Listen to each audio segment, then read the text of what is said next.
Hey guys, welcome back to this chaotic little book corner. My name is Acacia. Forgive me for the lack of pep today. I'm a little more mellow, a little more quiet.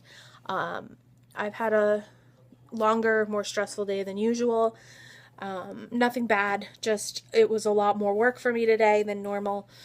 But I still wanted to get this up, and this is my final December wrap-up video for books.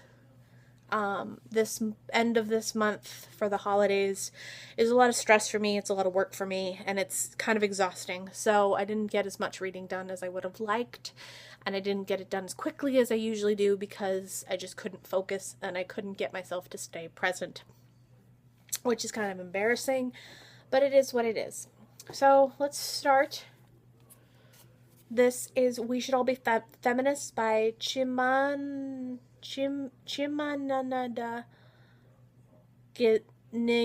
Ngozi Adachi.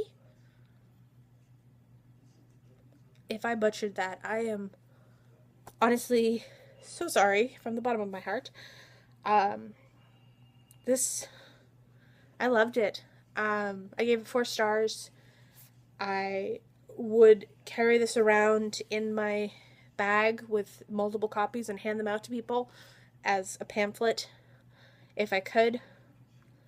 I found it at my local bookstore for only $7 and I couldn't say no to it because, I had a gift card and I was down to like $8 and I was like, oh dear, I guess I need it. And I read it in one sitting in the car and I cried. I'm not ashamed to admit that. It wasn't like a like sobbing of sadness. It was just it's very hard for me to read feminist literature and kind of not feel anger and not feel sadness and not feel frustration for the people in the world that don't have the rights that I do, that don't have the respect that I get here. But there's still, I think feminist is such an important thing because it's not just about females being people. It's about people being people. It's about treating those that are viewed as weaker as important. And feminist is such a vast term used to almost undermine people's importance. And when I'm called a feminist by a guy, it's supposed to be some sort of insult. And it's hard to hear that as an insult when it actually should be something of power and respect, and it should be a prideful thing to be called a feminist, but it's not, and that needs to change. So this is a phenomenal book and it's extremely important. The Trees by Heather Crystal. Yep. This is just a little poetry book. I picked up a used copy at my local bookstore. I found it and I knew that Jen had absolutely loved it, and I fell absolutely in love with it, and it was so beautiful and so easy to read, and there was a couple poems in here that really got me thinking and that made me feel like I wasn't alone. And I have to admit, so there's no punctuation in this, and I loved that because it's such a stream of consciousness, and that's kind of how I think anyway, so it made sense to my brain to just kind of have a stream of thought and to kind of all run together but not run together and be separate thoughts that are running together. And I honestly love this, and I think this would definitely make it to one of my all-time favorite poetry collections next to the other poetry collection I'm going to show you. I would recommend it highly to anyone who is interested in poetry. If you have trouble with books without punctuation, this may not be the best one for you, but it does give you the line breaks necessary. Like, you can see where it stops, but I just loved it so much. I'm sorry, I'm so weird today. Jessica Jones, this is volume number 1, and this is Alias. I have to admit, I watched the TV series first, and I loved it. absolutely loved it. And I was like, oh my God, is there actually a graphic novel of this? So the graphic novel, I think I had a conversation with one of the booktubers about this. We weren't sure whether this came first, the chicken or the egg. And the egg. The egg came first. And this came out, I think they said about 10 years ago. It really never went anywhere. Has four volumes. I'm going to get all four. I really loved it. I've loved the TV series, like hands down. It's one of my favorite TV series that Netflix has ever done. I actually like it better than Orange is the New Black. But anyway, so sidetrack. So in this version, Jessica Jones used to be a little more part of the superhero world, and she actually let that life go, and you find out a little bit more about why, and you get to see her interact with different superheroes, including wanting to get in touch with Captain America, and you find out that she has relationships with other superheroes and romantic interests, and this is just such... I just loved it so much. And here, I'll read through the back. Meet Jessica Jones. Once upon a time, she was a custom superhero, but not a very good one. Her powers were unremarkable compared to the amazing abilities of the costumed, iconic, and populated Marvel universe. In the city of Marvels, she has never found her niche, and her self-destructive would-be Avenger is now owned by the sole employee of Alias Investigations, a small private investigation firm specializing in superhuman cases. When she uncovers the potential explosive secret of one of the hero's true identities, Jessica's life immediately becomes expendable, and her wit, charm, and intelligence just may help her survive another day. Thrusted into the midst of conspiracy, reaches higher levels, and has Jessica burned too many bridges to make sure that her true friends can help her.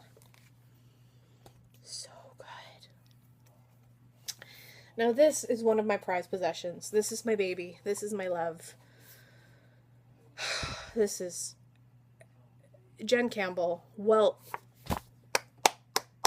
done. Well done. And I am officially, I have a tattoo that I have a picture my cousin drew, and I'm actually going to be putting the final number 100 poem, which is, Are We at the End? I think so. Take a look. What happens at the end? I guess we do what we always do. What? Pick up another book and carry on. That will be also put with the tattoo on.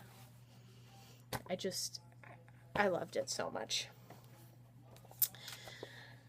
Zillow and the Unholy One by Brindy Quinn. All right, Brindy. Well-deserved love. I will be doing a full review of this separately with the sequel that she sent me. As soon as I finish the sequel, I am very, very excited to have the sequel. This is Hunger Game-esque.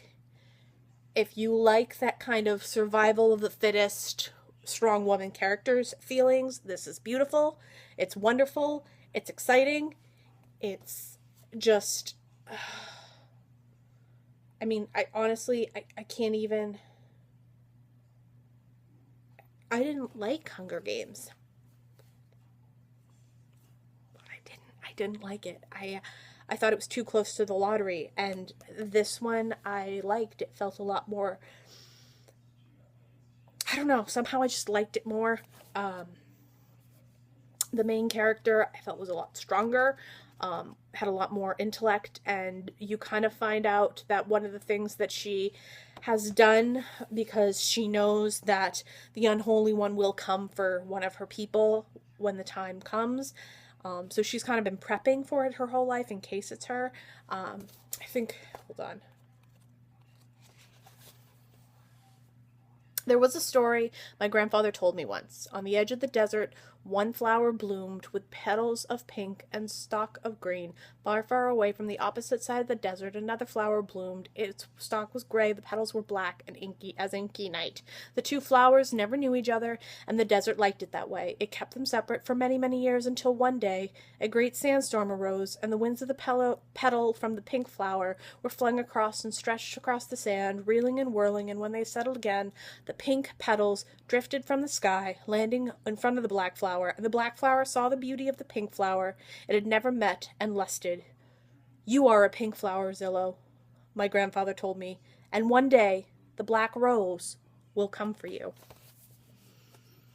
So good. So that one and its sequel I will do a full review of when I'm finished.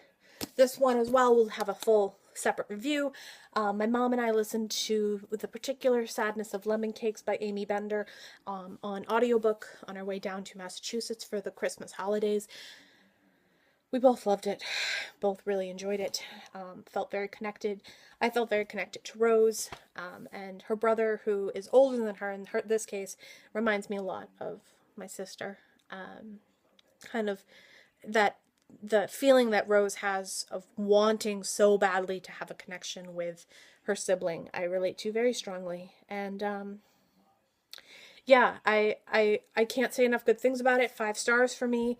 Amy Bender, well done. I will be picking up the rest of her books as I can, but I will be doing a full review on this separately when I can.